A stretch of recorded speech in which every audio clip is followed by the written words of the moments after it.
Welcome back, y'all, and welcome back to the Shaping of a Man.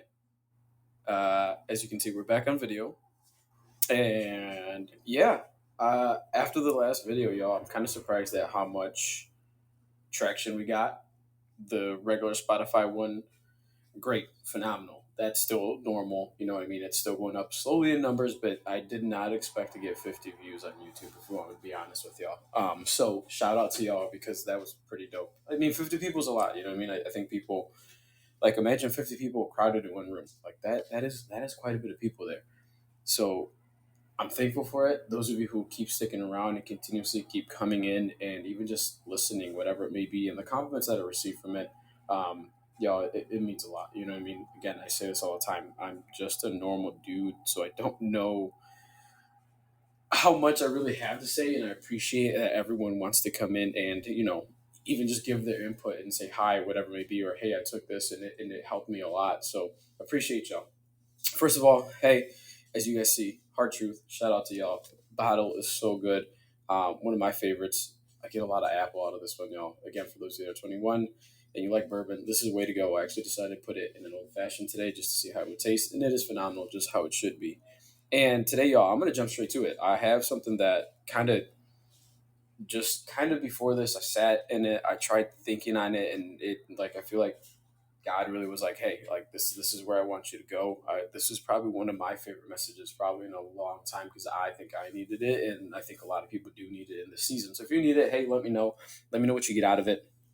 All those good things. But yeah, hey, clothing brand drops on Monday. Actually, I'm having a couple issues with the store, getting that worked out right now. So hopefully that's ready to go. I'm planning on launching it. I'll do the giveaway on Friday, which is technically, you'll see this on Friday as well. Friday morning. So I'll do the giveaway Friday night because I'm pre-recording this right now. Yeah, and it'll launch on Monday. So if you're wanting to get it, the website is going to be mvrclothing.com, and that's where you will see it. That's where you can cop it. That's where you get all those things, y'all. So besides that, hey, let's get right to it. So y'all, I'd actually have some deep notes with this one because this one was boiling for a little bit. So this one again, I base it off of little things that I'm learning, moments that I'm kind of going through, and maybe even things that I like to read in the moment and figure out. So this one, for those of you who are, again, I get everything from my word. Again, for those of you who are non-believers on the line, or whether you believe or not, whatever you follow, you're welcome here. I don't just think anyone, you know, can be excluded from this. So whatever you believe in, everyone is welcome. I welcome everyone into this room. So let's get to it, y'all. So for those of you who have your word, your Bible, my good Bible's here, and it is from actually Joshua 24, which I'll let some of y'all kind of go there. So before we get started, cheers to everyone.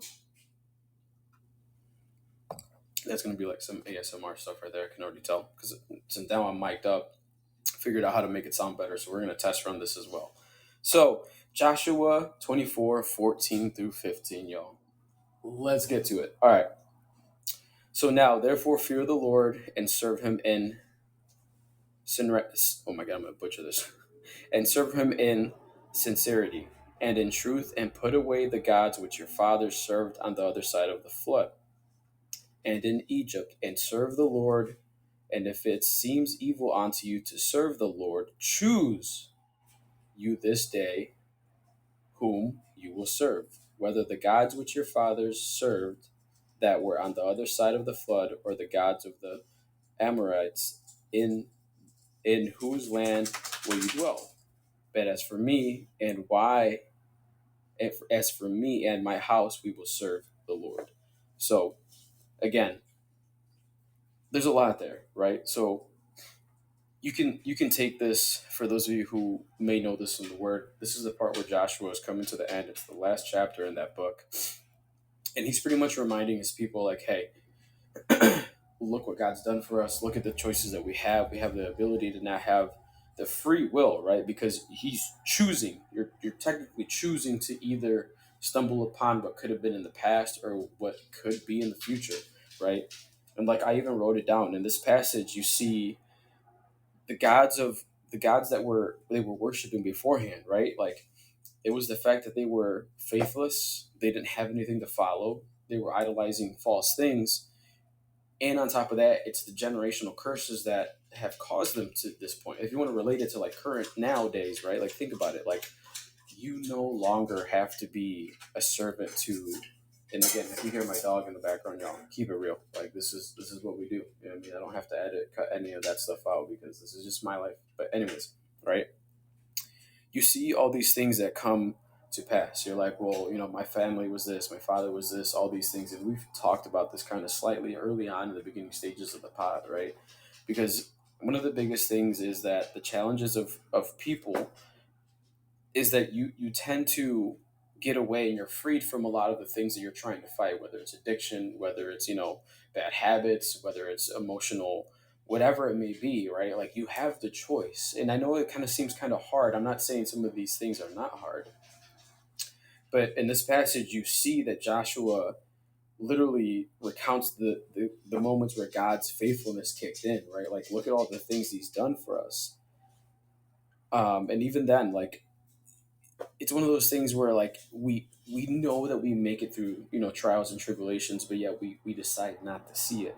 But that's the good thing, right? Like in that scripture it says you can put it away because it died in the flood, right? If we reread it, it says, and put away the gods which your fathers served on the other side of the flood. And you're choosing whether what side to really fall on, right? So for those of us who struggle, whether it may be with anger issues, road rage, whatever it may be, the good Lord knows that I love my people, but man, some of them people who be driving just you know I'm saved, but man, I'll pray for them. It's the best thing I can do. And it gets kind of chaotic, especially when I've seen that a lot of people, they go through certain seasons where it's rough. I get it. Maybe depression hits and maybe certain thoughts hit. Again, I'm not in a position right now where I like to say I'm the happiest in my life, right? Like I am. But generally, let me reword that because it's not like I'm sad.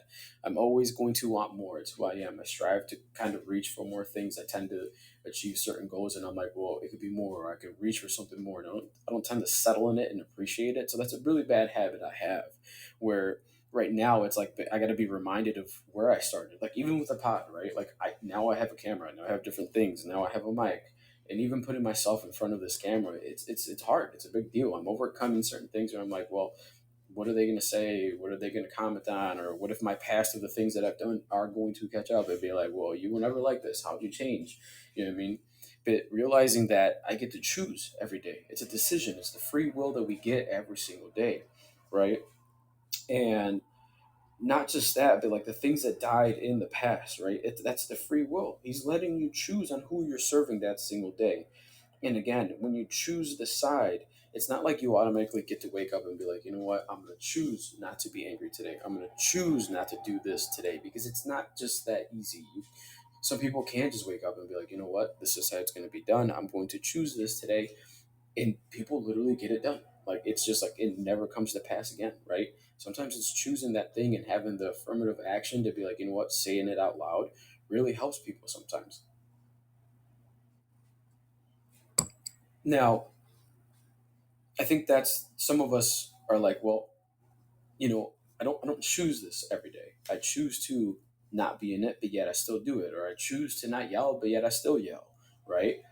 I think it can't just be this thing that you choose because the work has to be done. I think work has to be implemented in order for it to be done, right? When you choose the fact to say, hey, you know what, I'm no longer going to be a slave to the generational curses that were passed on to me from past family members, you kind of have to be the first one to also make the step into action, right? I think that truly when we decide to make the action, whether to get the help, whether to seek classes, or whether to get the step foot into the gym for the first time, whatever it may be, it's making the action to do so, because we can't just sit here and dwell on the fact that, I wouldn't say like play the poor me card, because it's not essentially what it is. I want to be, I want to validate people's emotions and the way that they feel.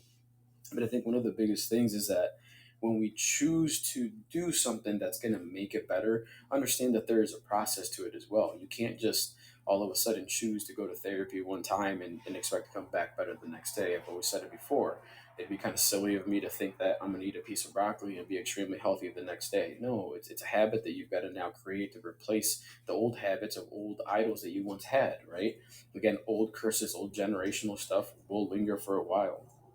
So, and again, even just rereading it, I think that's the biggest thing is the fact that he gives you the free will, right?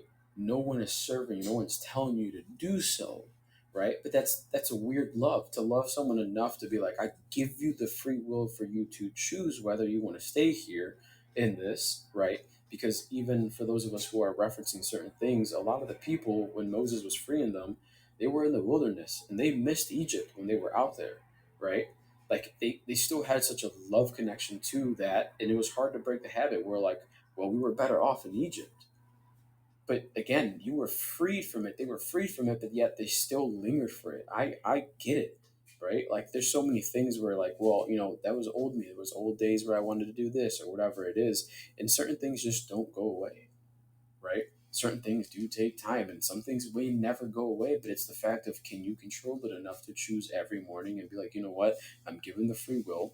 All those things have died. It's no longer holding me. I'm no longer in chains to it. But can I still wake up every morning and continue to go forward, right? And the whole chapter really is reminding us of all the things that he's done, right? So like even in the moments where it doesn't feel like it's easy, right? Like I wrote down, let me see.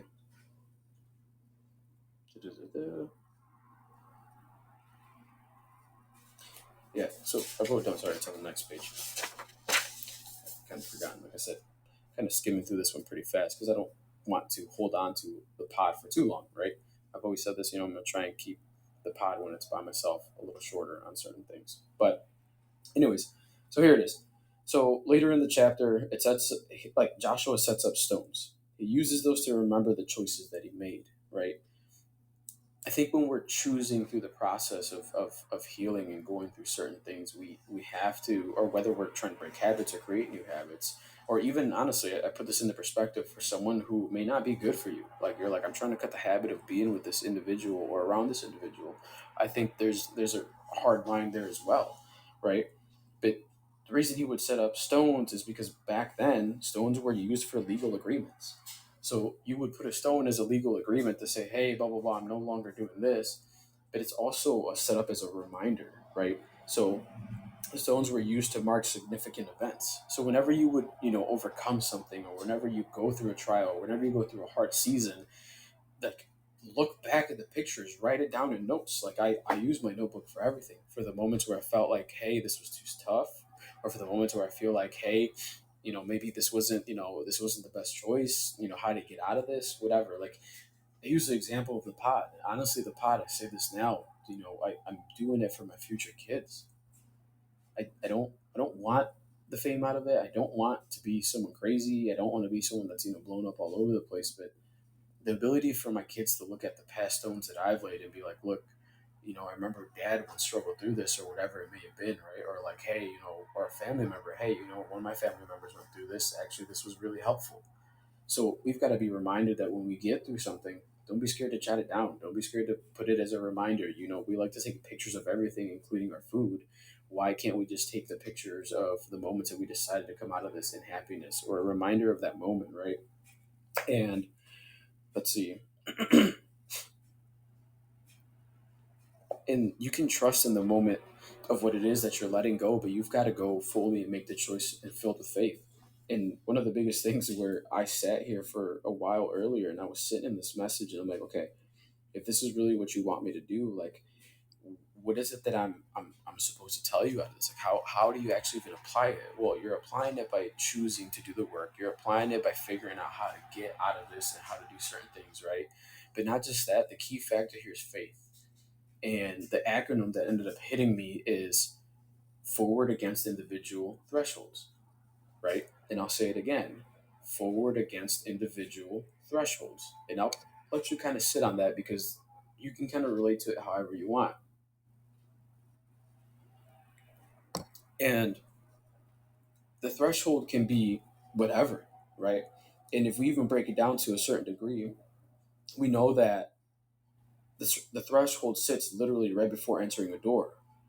And it's, what door are you choosing? Are you choosing the door that's going to lead you back to the old habits? Are you choosing the door that maybe your mindset is going back into, and you're like, well, I'm dwelling in the spot of the negativity of the things that are eating me away, whatever. I think that's one of those things where you choose your door. And if I'm being honest with you, it's kind of a double entendre because I don't even mean it by a door. The threshold literally sits right as soon as you enter in through that door. So it's a double meaning because I'm meaning it in a way where it's literally a threshold that's holding you or stopping you, right? I'm talking about not just the door, but I'm talking about here's the literal meaning. The meaning of the literal one is before entering a room, right? It's a piece that sits at the bottom of the door. But here's the picture so you can see it, right? A threshold would be an obstacle that's in your way that needs to be overcome. And again, he says it as for me and my house, again, there's a door before you enter the house, that there's a threshold before it. So you have to be able to make that threshold and be like, you know what?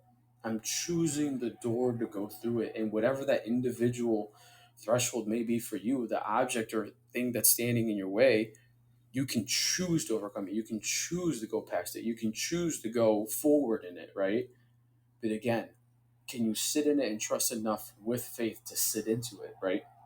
And again, you choose to either sit and fall into what no longer has you, or do you overcome it only by faith and understanding this, right? The guaranteedness of even just a scripture that's letting you know you're choosing.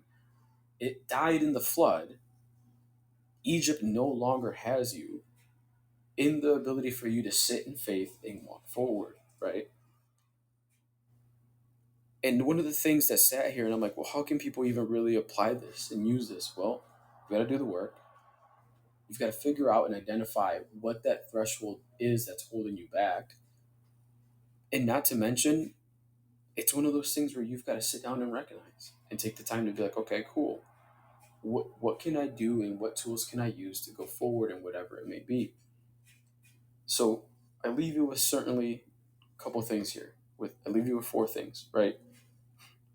One of them is recognize that God's hand is in your life, just as Joshua remembered these things and made the stones of agreements and laid the stones as reminders, right? Second one is make a personal commitment. Again, the stones. You're sitting there and putting the stones to commit, right? That is your agreement. Whatever that may be, you write it down on a piece of paper, an accountability partner, whoever it may be. Third one is avoid spiritual negotiation. Choose to move forward in faith, forward against individual thresholds, right? You have to be able to understand it and fully believe that you're not negotiating your past anymore. You're not negotiating maybe what it is that you're fighting. You're not negotiating the whatever it is, right? You're guaranteed God's given you the grace. He said, come and I'll help you through it. He's giving you the tools. It's just a matter if you want to follow through or not, right?